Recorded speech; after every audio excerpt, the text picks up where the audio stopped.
Bonjour tout le monde. Nous sommes très heureux de vous voir aujourd'hui avec nous dans ce nouveau rendez-vous de l'OSIM. Je tiens tout d'abord à remercier les membres du bureau qui ont participé à l'organisation de cet événement, et notamment, bien sûr, Fatima Belfhel, notre cheville ouvrière qui a assuré la logistique. Donc après le succès des assises et celui du dernier rendez-vous qui a traité le retour d'expérience de plusieurs champions nationaux qui ont expérimenté la Digital Factory. Donc nous revoilà encore une fois ensemble avec plein de joie et de plaisir pour discuter du digital.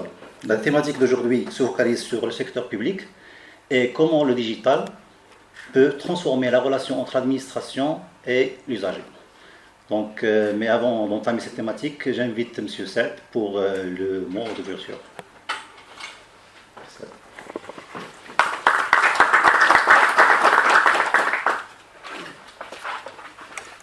Merci Sidi Amir. Bonjour tout le monde. Salam alaikum. Je tiens à te remercier et chaleureusement pour lui, c'est l'event leader. Donc c'est lui qui a monté l'événement, qui a sollicité les intervenants, qui a travaillé sur la logistique. Et donc sur ces 2 ou 3 dernières semaines, donc il a fait que grâce à lui, nous sommes réunis aujourd'hui pour parler d'une thématique que vous allez découvrir avec 2 éminents speakers desquels on s'en lasse jamais.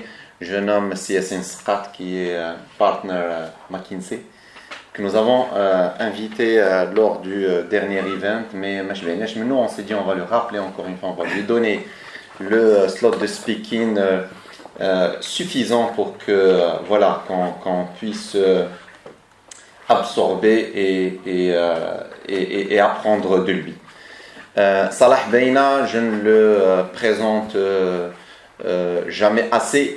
Si Salah Beina est un partenaire que j'ai croisé depuis 4 ou 5 ans, depuis que j'ai pris le lead de cette honorable institution. Si Salah Beina nous accompagne sur plein de sujets. Si aujourd'hui vous voyez que nous sommes très présents sur les réseaux sociaux, que nous avons une newsletter qui est très suivie aujourd'hui par la presse, par les intervenants de marché, par les professionnels de marché, c'est grâce à Salah Beina, c'est lui en fait qui est cheville ouvrière de notre newsletter, des livres blancs, du livre blanc du bilan des assises de l'OSIM que je vous invite à télécharger. Il est sur le site web Biaka Salah. Donc voilà, une belle, on va dire, un joli contenu des différents workshops et panels que nous avons développés lors des dernières assises. Je n'ai rien préparé, mais ce que je voulais dire, c'est que nous avons, on va dire, exploré et phosphoré autour de la transformation digitale. Nous avons aussi parlé énormément de tout ce qui est data comme levier de développement, comme du numérique et du digital, comme levier de croissance pour un pays comme le Maroc. Aujourd'hui, on adresse une problématique qui est extrêmement critique, stratégique pour notre pays, pour la société.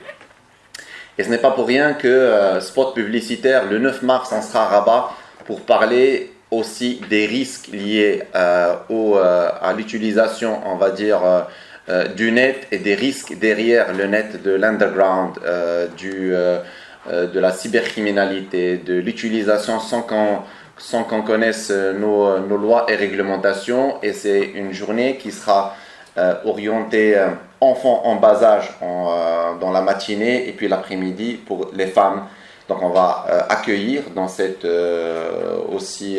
belle enceinte, on va accueillir une 60aine d'enfants la matinée et une 60aine de femmes aussi l'après-midi pour parler de ça.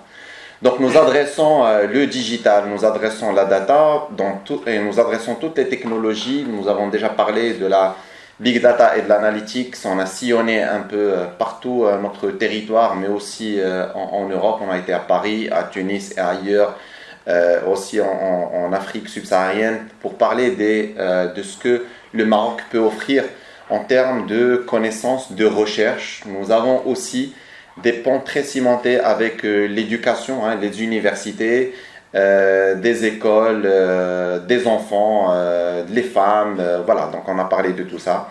Et aujourd'hui, nous parlons donc de cette problématique liée à l'administration et de sa digitalisation. Ce n'est pas pour rien que Sa Majesté, que Dieu le glorifie, en a fait un axe majeur dans pas mal de discours. Et donc on va voir aujourd'hui, on va découvrir avec nos deux brillants intervenants ce que le digital peut apporter aux citoyens, avant tout, à l'entreprise et à la société dans laquelle nous vivons. Je vous souhaite un excellent workshop et j'invite donc Sir Amir à prendre le lead. Merci beaucoup.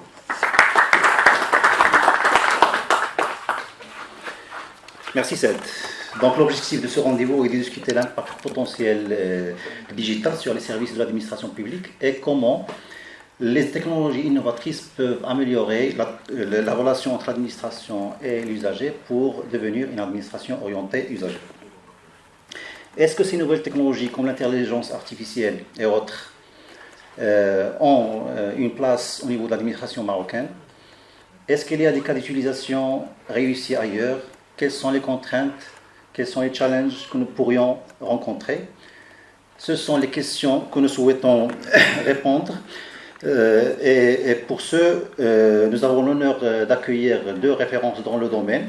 C'est M. Scrat de McKinsey et Salah Beina, professeur-chercheur dans le domaine de l'innovation à l'INSEAS. M. Scrat, qui est partenaire du bureau de McKinsey et compagnie à Casablanca, où il dirige le département Digital Practice de l'Afrique du Nord.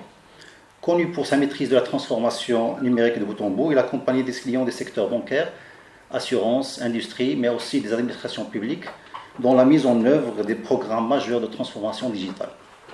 Alors, sans trop tarder, je vous propose d'accueillir sous vos applaudissements M. Yassine Scrat.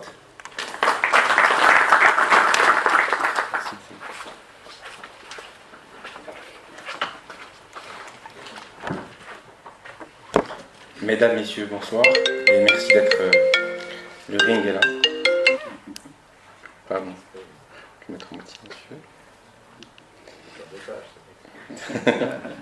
Je vous remercie déjà d'être présent au rendez-vous et je tenais d'abord à vous féliciter particulièrement aux dirigeants de l'OSIM de l'incroyable effort et le niveau d'activité que vous faites et que vous montrez sur le terrain depuis ces derniers mois et années. Moi, je suis très très agréablement surpris de ce niveau d'activité. Je n'en vois pas beaucoup. Et donc, encore une fois, un grand bravo à ce que vous faites. C'est admirable pour le pays. Je tenais aussi à vous dire merci pour vos mots. Vous avez mis la barre très haut. Je ne sais pas si je serai à la hauteur de tel qualificatif. Mais en tout cas, merci de m'inviter pour parler de ce sujet tellement critique et en tout cas qui me tient tellement à cœur quand on voit le niveau d'impact qu'il peut avoir. Alors,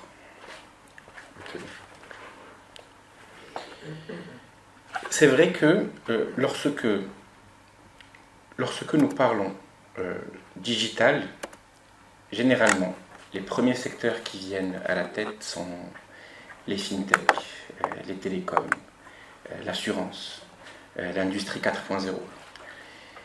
Et on ne pense pas toujours aux services publics. Nous avons mené dernièrement une étude sur le potentiel chiffré que pourraient avoir des transformations digitales réussies au niveau mondial. Et ce n'était pas une surprise que de noter que parmi les secteurs sur lesquels il peut y avoir le plus d'impact, de très loin, nous avons le secteur public. Mais en prenant un peu de recul, c'est en fait extrêmement logique. Quand une banque ou une assurance ou un service télécom améliore ses services et qu'il arrive à rendre service du coup à 1, 2, 3, 5 millions d'usagers, l'impact est majeur. Mais imaginez quand une administration le fait, c'est à tout un pays qu'elle rend service. Aussi bien en termes de temps que vont consacrer les citoyens, les entreprises à rendre ces services, aussi bien en termes de transparence, aussi bien qu'en termes d'efficacité interne de coûts. Donc, l'effet multiplicateur d'une transformation digitale de l'administration est immensément encore plus important que les autres secteurs. Ça, c'est un constat qui est inéluctable et c'est un constat qui est mondial. Si ça vous convient, ce que je propose d'aborder au cours de la prochaine demi-heure, c'est est-ce que ce constat au niveau mondial marche aussi pour le Maroc. C'est souvent une question qui revient très souvent. Dès que je commence à aborder ce sujet, attendez, vous savez que nous sommes à 30 à 40% d'illettrisés au Maroc. Est-ce que vous savez qu'il y a tant de population qui habite dans les zones rurales? Est-ce que vous savez? Donc avant même que l'on pense aux problèmes, aux solutions, ces problèmes jaillissent. Donc ce qu'on propose de faire, si vous voulez bien, au cours des 30 prochaines minutes, c'est aborder 3 questions. D'abord, pourquoi est-ce que ça fait du sens de manière spécifique au Maroc? Pourquoi est-ce qu'une transfo digitale des services publics devrait être, à mon avis, une des priorités nationales de ce pays? Pourquoi? Deuxièmement, c'est quoi?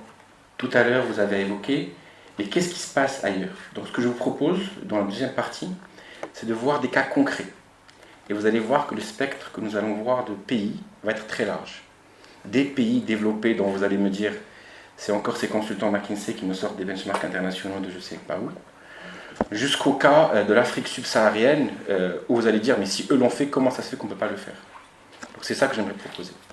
Et enfin, de manière très pragmatique, voir, mais quels sont, encore une fois, à mon humble avis, ces 3 ou 4 grands sujets ou grandes décisions qui pourraient entraîner la dynamique et vraiment faire en sorte à ce qu'il y ait une vraie transformation digitale des secteurs publics au Maroc.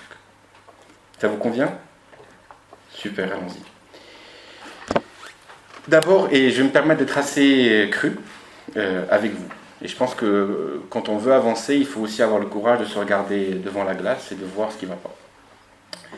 La vérité, c'est que globalement, quand on regarde les services publics, généralement au Maroc, c'est à mon sens, des principaux freins, des principaux secteurs où il y a un retard quasi inexcusable. Ce retard aujourd'hui, il crée une vraie frustration au niveau de la population. Et ça, c'est quand on veut être citizen-centric ou user-centric, c'est très important de prendre le temps, et je pense que ce n'est pas toujours fait par nos dirigeants, de comprendre mais qu'est-ce qui se passe au niveau de la population. Il y a aujourd'hui une vraie frustration de la population. Déjà de ne pas connaître les procédures qu'ils doivent conduire lorsqu'ils ont le moins de papier. C'est le b.a.-ba. Mais aujourd'hui, il n'y a pas de référentiel clair. On va parler de l'administration, ils vont te dire il te faut 3 photos noir et blanc avec un fond bleu. Le même service administration d'après, ils vont te dire il t'en faut une, sans lunettes, cheveux rasés, des trucs. Il n'y a pas de référentiel de procédure commune. Deuxièmement, c'est qu'il y a aujourd'hui des populations un vrai sentiment d'impuissance par rapport à une administration qui paraît toute puissante. Nous sommes des petits par rapport à un grand ogre qu'on n'arrive pas à dominer. Il y a aujourd'hui, je suis désolé, une situation d'injustice quand on voit les niveaux de corruption qui existent dans l'administration et qui renforcent encore plus, on va dire, le niveau de frustration de la population et à la fin un abandon, un sentiment d'abandon de la population. Et ça, il faut qu'on prenne le temps de bien le réaliser parce que c'est ça qui doit nous faire bouger.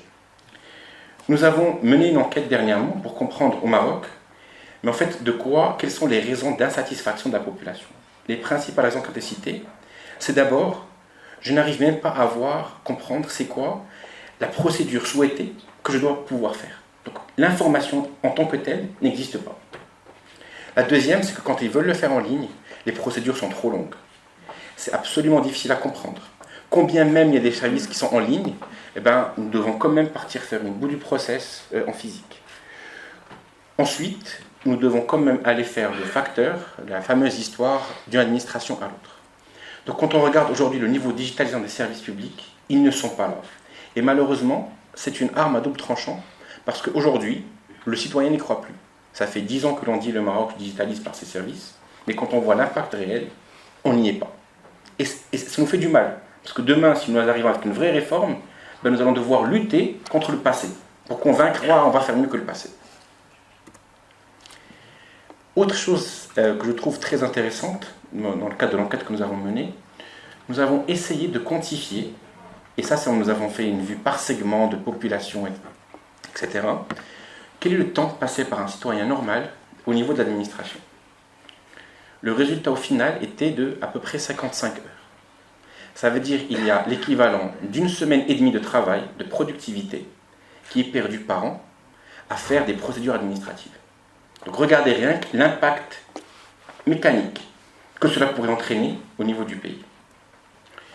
On voulait prendre un exemple juste pour illustrer à quoi ressemble une telle complexité, qui est le process lorsqu'on a le malheur de perdre un permis de conduire et qu'on veut le renouveler. Et nous avons pris les étapes à la lettre, étape par étape. Au final, il a fallu pratiquement 35 jours d'attente pour l'avoir, plus d'une dizaine de trajets pour pouvoir le faire. 10 allers-retours. Il y a plus de 15 points de blocage, étape par étape, qui ont été identifiés. Quand nous sommes un citoyen lambda, que nous avons un travail, une famille, autre, ça crée une telle frustration par rapport au pouvoir public que ça génère ensuite une vraie crise qui doit être gérée. Et pourtant, je parle d'un service qui a coûté 1 milliard de dirhams à l'État au cours des 7 à 8 dernières années pour faire sa refonte. Donc 1 milliard de dirhams, et voilà où est-ce que nous en sommes aujourd'hui. C'est dur à entendre, mais c'est la vérité. Donc, quand on a entendu tout ça, la question qui se pose du coup, et c'est très important d'être clair, c'est qu'est-ce que nous avons à gagner du coup? Pourquoi est-ce que cette transformation des services administratifs devrait être une priorité nationale? Pour moi, pour 5 raisons. D'abord, alhamdoulilah, nous avons une chance exceptionnelle de la stabilité du pays, mais qu'on le veuille ou non, il y a quand même aujourd'hui un climat d'une certaine frustration sociale, y compris par rapport aux services publics. Devant ce climat, un des premiers leviers qui devrait être activé, c'est au moins ce sentiment de justice administrative. Et donc, l'impact, pour moi, numéro 1, c'est celui d'améliorer la satisfaction du citoyen, qui peut être une priorité absolue. La 2, c'est que quand on regarde, cette fois-ci en termes de coûts, et je ne parle pas de licenciement, mais je parle de coûts administratifs nécessaires à l'entretien de toute cette administration, les impacts sont énormes. En 3, nous avons une lutte contre la corruption. Je ne dirais pas que ça va être la solution magique, mais le fait d'améliorer, d'apporter une transparence sur les procédures, de pouvoir faire du vrai performance management au niveau de l'administration, ce n'est pas des concepts théoriques, des concepts qui peuvent exister, renverserait la donne. La compétitivité des entreprises. Aujourd'hui, le temps perdu pour les procédures administratives, d'import, d'export, de recrutement, de licenciement, tous ces éléments-là, d'attractivité des entreprises internationales, c'est un élément qui est critique. J'ai eu la chance de parler avec quelques entreprises qui ont décidé de prendre Barcelone ou Dubaï comme hub régional, je parle d'entreprise tech, et un des principaux freins, c'était les procédures administratives.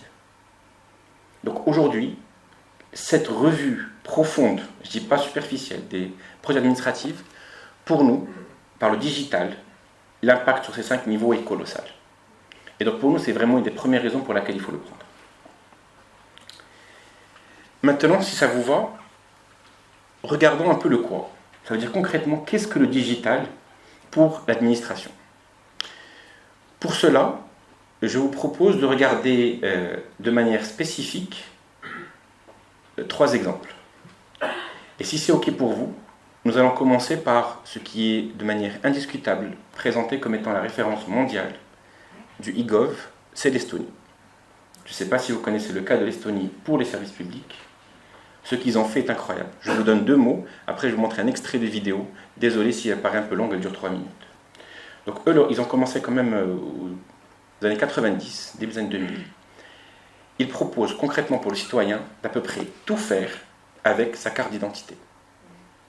Ils peuvent payer les transports communs, payer leurs médecins, avoir l'historique de toutes leurs consultations médicales, bien sûr, payer leurs impôts, bien sûr, pouvoir avoir accès aux services de sécurité d'urgence. Tous ces éléments aujourd'hui sont faits de manière à distance par leur carte. Et ils ont fait ça aussi en créant ce qu'on appelle une plateforme d'interopérabilité qui s'appelle le X-Road, qui est une plateforme qui communique avec l'ensemble d'administrations pour qu'elles soient toutes connectées avec une sorte de colonne vertébrale d'administration qui est le numéro d'identité nationale. Avec ça, on a accès à tout à portée de main. J'aimerais vous montrer une vidéo si cela vous va.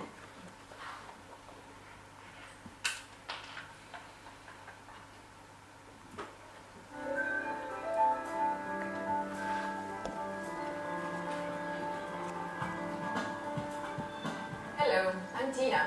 I live in the digital society of Estonia. I use my electronic ID card to access public and private services online, like filing my taxes and checking my son's progress in school. My husband has used his card to register his new business, my father to apply for a farming subsidy, and my mother to do her health records at home. And I can pick up her medications using my card. So our lives have become so much easier. This is not the future, but already everyday life for our 1.3 million residents in Estonia. Our advanced digital society offers services in many fields like health, education, voting and so on. And all these services make life easier, more convenient, more efficient for everybody. Our national information system is built on X-Road technology, which connects together data from all parts of government as well as with the private sector. X-Road safeguards information to protect integrity and privacy, but at the same time it's very easy to add new services. National employment registries enhance worker rights and social benefit regulation. Estonia's electronic employment register makes it easy for organizations across the country to register their employees using online, phone, text, machine-to-machine methods. It integrates with other agencies using the X-Road to speed services and eliminate duplications, helping us to improve employment verification and increase tax collections.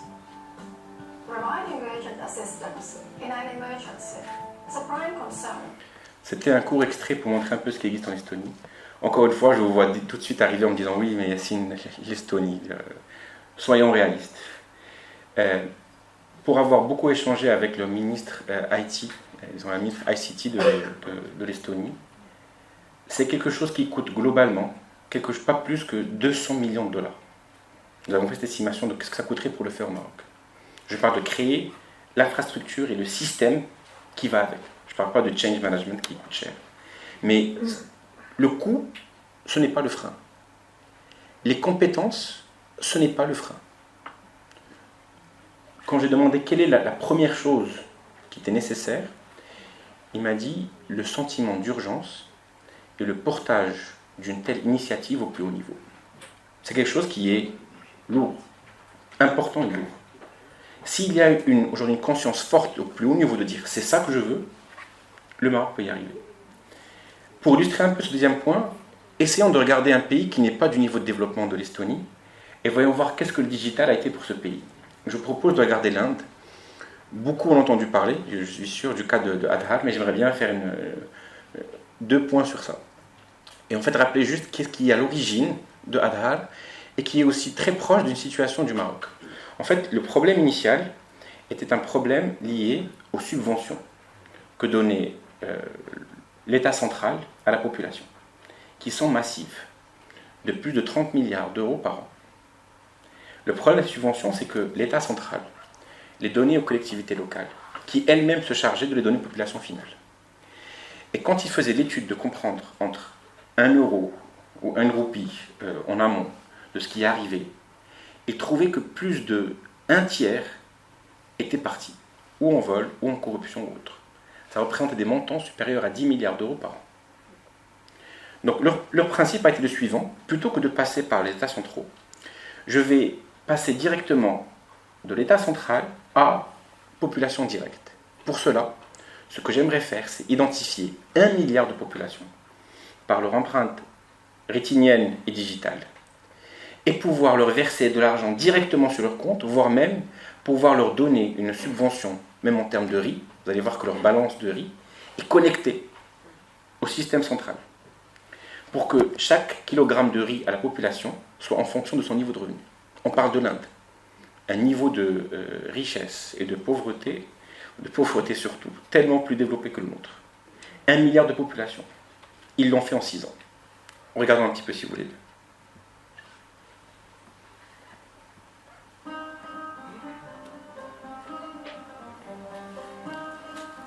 Aadhaar is a Hindi word that means foundation, base. Aadhaar is a project managed by the Unique Identification Authority of India, who has a very simple goal: to give to each and every Indian resident its most fundamental right, the right to an acknowledged existence. For that, they are creating the most innovative identification platform based on biometrics.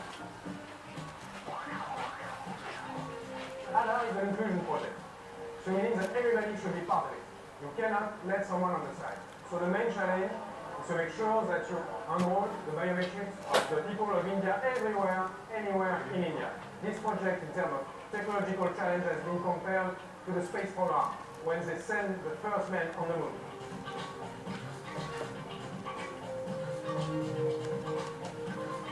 Proving your identity in India is a bit tricky because there is no ID card in India. For the middle and upper class, it's quite complicated. For the poor people in India, it's barely impossible.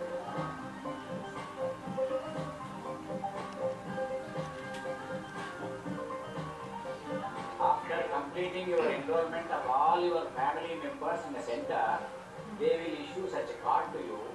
This card will be helpful for you for all multiple benefits which are going to be given to all poor families by government.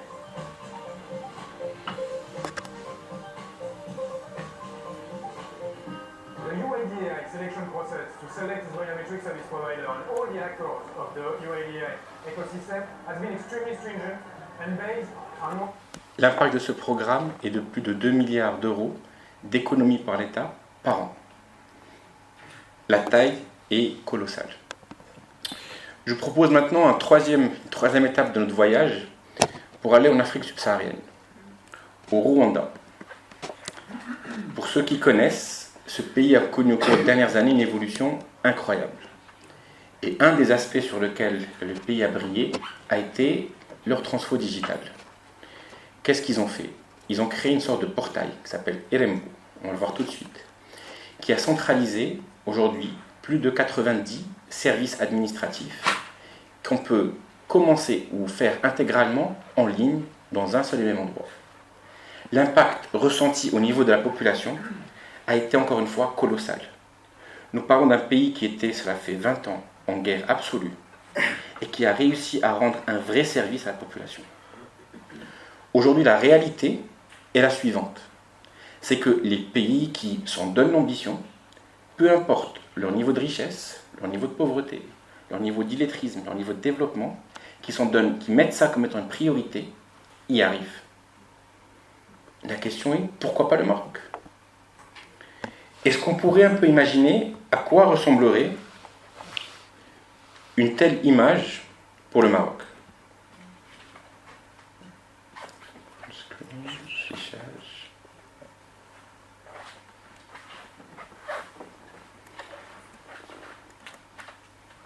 Alors, qu'est-ce que ça pourrait être pour le Maroc? Imaginez, demain, vous avez un portail unique du citoyen où vous vous connectez par votre numéro de carte nationale avec un numéro de code qui vous arrive instantanément par SMS, où vous pouvez commander votre nouvelle carte nationale ou renouveler votre passeport ou demander le renouvellement de votre pièce d'identité, permis, où vous pouvez payer l'ensemble de vos taxes en ligne, où vous pouvez demander un certificat Shahadat Skna, qui est demandé aujourd'hui entre 5 et 10 millions de fois au Maroc, où le Muqaddam le reçoit directement sur son téléphone, où il fait son enquête, parce que le ministère de l'Intérieur peut vouloir garder cette enquête, et il le valide en ligne et vous se notifie. Ou sur ce même portail, vous donnez accès à votre banque pour avoir droit à votre abattement fiscal, parce qu'ils ont besoin de ce document. Vous pouvez consulter l'ensemble de vos certificats de propriété. Vous pouvez consulter l'ensemble de vos prestations sociales en ligne. Est-ce que vous vous rendez compte du service qui serait rendu aux citoyens? Est-ce que vous vous rendez compte le nombre de déplacements, le nombre de frustrations qui seraient levées? Le plus incroyable dans cette histoire, c'est que quand on creuse, tous ces éléments existent presque déjà. Ils sont dans des petits bouts de l'administration. Mais il n'y a pas eu aujourd'hui une vision connectée qui pousse vraiment cette intégration et cette transformation de bout en bout. On n'y est pas loin en fait. Mais ce bout de connexion, cette volonté politique, cette volonté administrative, avec la force qui va avec, c'est pas facile, hein, soyons d'accord. C'est ça aujourd'hui dont nous avons besoin pour pouvoir y aller. Donc concrètement, voici, et encore une fois humblement, tel que je vois pour moi le chemin pour pouvoir demain penser à une transformation des administrations. Un, c'est que nous ne voulons pas raisonner sur les plus de 1200 services administratifs qui existent au Maroc. Moi je pense qu'il faut une focalisation sur 30, pas plus. qui sont aujourd'hui les services les plus demandés par le citoyen et par l'entreprise. 30, pas plus. Deuxièmement, c'est comment est-ce que l'on va, plutôt que de continuer à jouer sur une question de facteurs d'administration, réfléchir et mettre en place une vraie plateforme administrative sur laquelle toutes les administrations viennent se connecter. Comment est-ce que au niveau du citoyen, nous n'avons plus X administrations, mais un portail? Comment est-ce que l'on va passer d'un niveau de satisfaction que l'on pense pour être bien meilleur? Cela, pour nous, représente 5 changements de posture, de paradigme. Le premier, c'est que l'on passe d'un sujet qui est aujourd'hui considéré comme secondaire vers un sujet qui devient une vraie priorité. C'est beau qu'un discours, ça permet d'avancer les choses, mais je pense qu'on peut aller encore plus loin pour l'ériger comme une vraie priorité, quand nous voyons les enjeux sociétaux que nous avons. Je pense comment est-ce que l'on va faire, au lieu de commencer à changer des petites procédures, avoir une vraie user-centric, pour penser des parcours de bout en bout. On ne pense plus à ce qui est important pour l'administration, on pense à ce qui est important pour le citoyen. Comment est-ce qu'on arrive à créer ces portails qui deviennent disponibles 24 sur 24, 7 jours sur 7, plutôt d'administration qui prennent du temps et qui ne sont pas toujours disponibles? Comment est-ce que l'on change, même en termes réglementaires? Aujourd'hui, la preuve, elle est au citoyen, à un mode où la preuve devient à l'administration. Comment est-ce qu'on peut changer cette logique? Pour nous, c'est un peu ces 5 paradigmes que l'on pense qu'on devrait traiter. Ma dernière page est la suivante. De manière très concrète, je pense, encore une fois personnelle, qu'il y a 6 initiatives à mener au final de toutes ces discussions que je pense sont nécessaires. La première, c'est qu'un tel programme, et c'est le cas au Rwanda, c'est le cas en Inde, c'est le cas en Estonie, soit porté au plus haut niveau de l'État. Un ministère aussi puissant soit-il ne peut pas fédérer les autres sans qu'il y ait une vraie impulsion en amont. Comment est-ce que l'on fait pour identifier et que l'on marque, ils sont clairs, tout comme nous avons les challenges de l'an 2020, ces fameux indicateurs sociaux, pourquoi est-ce que l'on n'érige pas, voici les 30 parcours que l'on veut changer pour le Maroc? Plutôt que de se disperser sur des centaines de procédures, j'en veux 30 qui pourront prouver que c'est vraiment capable de changer. Comment est-ce qu'on crée des vrais portails uniques pour le citoyen et pour l'entreprise qui deviennent demain une référence pour eux? Comment est-ce qu'on investit? Parce qu'à un moment, nous avons besoin, bien sûr, de libérer les forces et que chaque ministère travaille, mais nous avons besoin d'un minimum de coordination par cette vision centrale qui doit nous aider. Comment est-ce que nous arrivons à, au niveau de l'administration, créer ces nouvelles compétences qui n'existent pas, qui sont ces compétences de transformation digitale? Tout comme les entreprises pensent à Digital Factory ou intégrer au niveau de l'IT, aujourd'hui l'administration doit se doter de ces capacités de transformation. Et enfin, comment est-ce qu'on change quelques éléments de la réglementation pour pouvoir y arriver? C'est en tout cas à titre personnel ce que je vois comme étant les 6 premières étapes d'un chemin ô combien important pour notre pays. Voilà en quelques mots. Merci pour votre écoute.